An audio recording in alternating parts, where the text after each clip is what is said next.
Hello, good morning students. How are you all?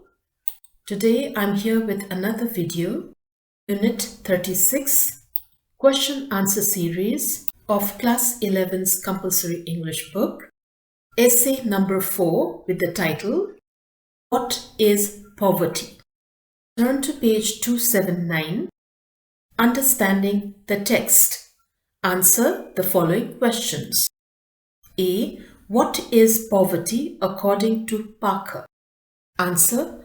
According to Parker, poverty means living in a dirty, smelly, and extremely unhealthy conditions without medical treatment, nutritious food, proper clothing, education, good health, self-respect, and prestige in society. Always tired, sick, and frustrated with life. How is poverty difficult for Parker's children? List some specific examples. Students, here I have given you a long answer with all the examples given in the book. When you write answer to this question, you write a short answer giving only some examples which you like best. Answer number 1. Young children pee in their bed as there is no attached or nearby toilet and they have to walk a long distance to go to toilet. Therefore, they have to live with that strong smell of urine inside their bedroom when they sleep. Number 2, Mrs. Parker had to leave her 3 children in the care of her old mother when she went to work. She found that her baby's diaper was not changed the whole day and was covered with fly specks. When she removed the dried diaper, it tore some part of the flesh of the baby as it got stuck on the baby's skin. How hurtful it must be to the baby. Number 3, she also found her second baby playing with a sharp bit of broken glass. Number 4, and her oldest child was playing alone at the edge of a lake. There was no one to take care of them. Number 5, she could not put her children to school as she earned just $22 a week and a good nursery school cost $22 a week for 3 children. Number 6, for breakfast, she gave her children grits with no oleo, cornbread without eggs and oleo. Imagine how her children ate this. Number 7, she could not afford a soap to wash the baby's diaper rash. Number 8, her school-going child had only one set of dress and she washed it hoping that would be dry by morning to go to school. Number 9, in summer, her baby cried when the gnats and flies bit her on her cuts and tears of her skin. Number 10, in rainy days and winter, the diapers that she had dried would not dry. Sometimes she had to use newspaper instead. Just imagine her baby's condition. Number 11, she says, poverty is seeing your children forever with runny noses due to coldness in winter. They didn't have enough warm clothes and healthy food. Number 12, good family children would not play with her children as they were poor. So ultimately, they will play with the boys from poor background who have bad habits of stealing. She knew due to poverty, her children will at last land up in prison or jails or will take alcohol or drugs. Her daughter will have a difficult life just like hers.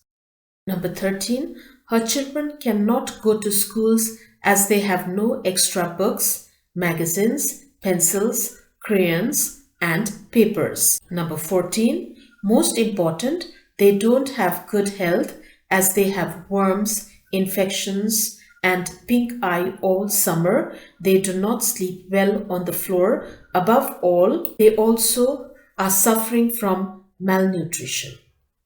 These are the examples that she has given in the book. to portray that poverty is very difficult for her children. C. How does Parker try to obtain help and what problems does she encounter?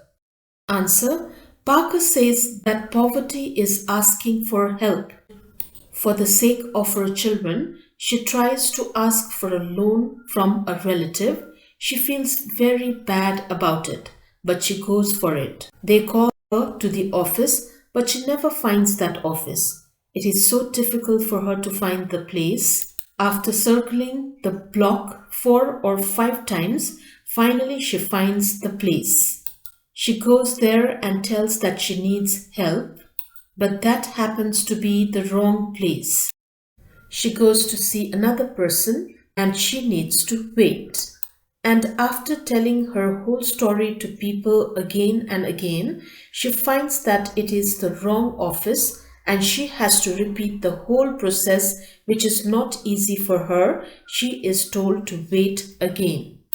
This process of asking for help and telling your sad story to so many people is filled with shame and despair for her. D. Why are people's opinions and prejudices her great obstacles? Answer. When you talk about poverty, people easily give you their opinions and prejudices. They have lots of advice and suggestions to give you, but they can never feel it themselves unless they are in that situation. They just see the surface of it. They cannot go deep into it. They cannot see her obstacles and problems that she is facing. So they are all useless and impractical. Their opinions does make sense to her, but they are of no use to her. E. How does Parker defend her inability to get help? How does she discount the usual solutions society has for poverty? Example, welfare, education, and health clinics. Answer. Number 1, health clinics. People say that there are health clinics in the towns, but she lives 8 miles away from the town. She is able to walk that far, but her children cannot. Number 2, education. People say there are schools, so she should send her children to school. But her children have no extra books, pencils, crayons, paper, magazine, and most important, good health. And they are also suffering from malnutrition. Number 3, welfare. People say there are welfare programs which help poor people to sustain their lives. Yes, she wanted to take that help. After a great struggle and after telling her stories to so many people in so many places, she got that help. That is $78 a month for 4 of them. That was not enough to buy all her necessities like soap, needle and thread, hot water, aspirin, warm medicine, hand cream, and shampoo. She had to pay $20 for her rent. The rest was spent on the food and electricity for 4 people, so this was not enough. Now, reference to the context. A. Explain the following. Poverty is looking into a black future. Answer. When all the means of struggle and survival is finished or completely out of reach, and the person loses his hope and self-confidence in life, he sees a black future and is completely in despair. Means of struggle and survival in life are job, occupation, health, wealth, education, family support, and emotional strength. B. What does Parker mean by the poor are always silent? Answer. When Parker says that poor are always silent, he means to say that poor people are hopeless and desperate. They try by all means to struggle and survive in life, but due to lack of health, wealth, and emotional strength, they will have lost their self-respect and self-confidence. So, whenever people ask them, why don't you do this or that, they remain silent because they are quite helpless. They cannot do anything about their situation and they have no answer to anything. Even if they speak and talk about their problems, people cannot understand them until they are in the same situation. So they choose to remain silent. C. What writing strategy does the author use at the beginning of most of the paragraphs? Do you notice a recurring pattern? What is it? Answer. At the beginning of most of the paragraphs, the author writes the phrase poverty is in a repetitive style or a recurring pattern. This is to emphasize what poverty really means. She wants to make people understand what kinds of problems are faced by poor people in this world. She wants the readers to be empathetic and understanding towards the poverty-stricken people as they really lack hope and self-confidence and are completely helpless in this world due to various unfortunate circumstances in their life. D. How does Parker develop each paragraph? What details make each paragraph memorable? Answer. Parker develops each paragraph in an informal conversational style through which he tries to establish a strong bond between the woman who is the narrator of this essay and the readers. Each paragraph has a well-organized structure and the whole essay is built in a repetitive manner or a recurring pattern, starting with the phrase poverty is. Throughout this essay, he has beautifully described what poverty is and its various causes and effects, and how people are unable to understand the miserable conditions of poor people. Each paragraph is memorable with the intricate details of her personal difficult life experiences and the harsh reality of poverty. The essay inspires people to be empathetic and helpful towards the poverty-stricken people. E. In the final paragraph, how does the author use questions to involve the reader in the issue of poverty? Answer. In the final paragraph, the author uses an informal conversational style in which the woman appeals the readers to remain silent if they cannot understand the real condition of poor people and help them in their need. He does this by ending the essay with a question, "Can you be silent too?" By this, he meant to say that poor people are silent and voiceless because no one is ready to listen to them and understand their situation. So, in that case, what's the use of asking them so many questions like, why don't you do this or that? So just remain silent. That is the best option he has suggested to the people. Now, reference beyond the text. A.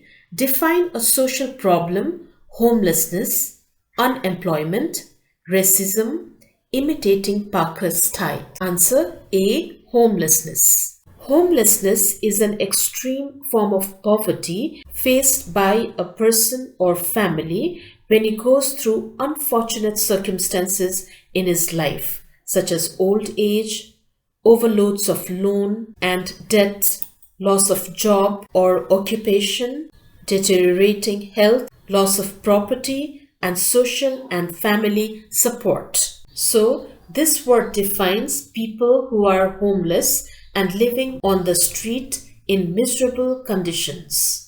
Critical conditions of the nation, such as economic crisis, war, recession, market inflation, drastic climatic changes, and natural disasters such as earthquakes, floods, landslides, epidemics, and pandemics also cause homelessness. B. Unemployment. Unemployment is the condition when you are jobless and is not earning.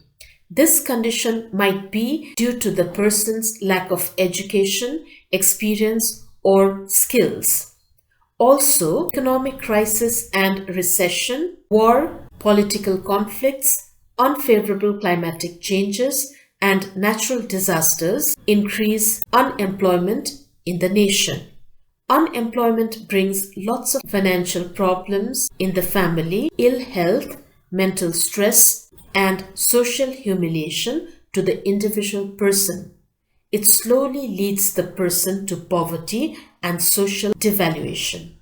C. Racism is a problem when you are discriminated or marginalized by people or community just because you belong to a certain race or ethnic group or you have certain skin color. In this, some people are treated as minorities as they consider themselves as majorities. This is a very unfair way of treating people in society and should be stopped outright. B.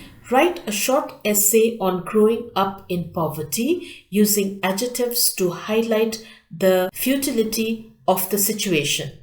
Students, I will not write the essay itself, otherwise your creativity will be lost. So I will give you just 10 important points which will help you to write this essay. Growing up in poverty. Number 1, growing up in poverty is very unfortunate and painful experience of life.